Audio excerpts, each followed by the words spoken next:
శ్రీమాత్రే నమః. ఈరోజు 3వ శ్లోకం. అంతకంటే ముందు ఒకసారి 2వ శ్లోకాన్ని చెప్పుకుందాం. వ్యామిశ్రేణేవ వాక్యేన బుద్ధిం మోహయసీవ మే తదేకం వద నిశ్చిత్య ఏన శ్రేయోహమాప్నుయాం. 3వ శ్లోకం.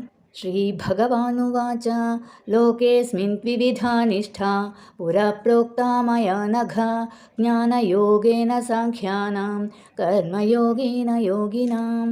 శ్రీ భగవానువాచ అంటే భగవంతుడు పలికెను. లోకేస్మిన్ లోకంలో ఈ యొక్క వివిధ రెండు విధముల నిష్ఠ విశ్వాసము పుర ఇంతకు పూర్వము ప్రోక్త చెప్పబడినవి నా చేత అంటే ఇక్కడ కృష్ణుని చేత అని మయానఘ పాపరహితుడ జ్ఞానయోగేన జ్ఞాన మార్గము ద్వారా సాంఖ్యానం ధ్యాన నిష్ఠయందు ఆసక్తి కలవారికి కర్మయోగేన కర్మయోగము ద్వారా యోగినాం యోగులకు. ఈ శ్లోకం యొక్క అర్థము భగవంతుడు ఈ విధంగా పలికెను. ఓ పాపరహితుడా, భగవత్ ప్రాప్తికి అంటే జ్ఞానోదయము ఉన్న రెండు మార్గములు ఇంతకు పూర్వమే నాచే చెప్పబడినవి. ధ్యాన నిష్ఠయందు ఆసక్తి కలవారికి జ్ఞాన మార్గము మరియు పనుల పట్ల ఆసక్తి కలవారికి కర్మ మార్గము అని ఈ శ్లోకం యొక్క అర్థం. శ్లోకాన్ని ఇంకొకసారి చదువు.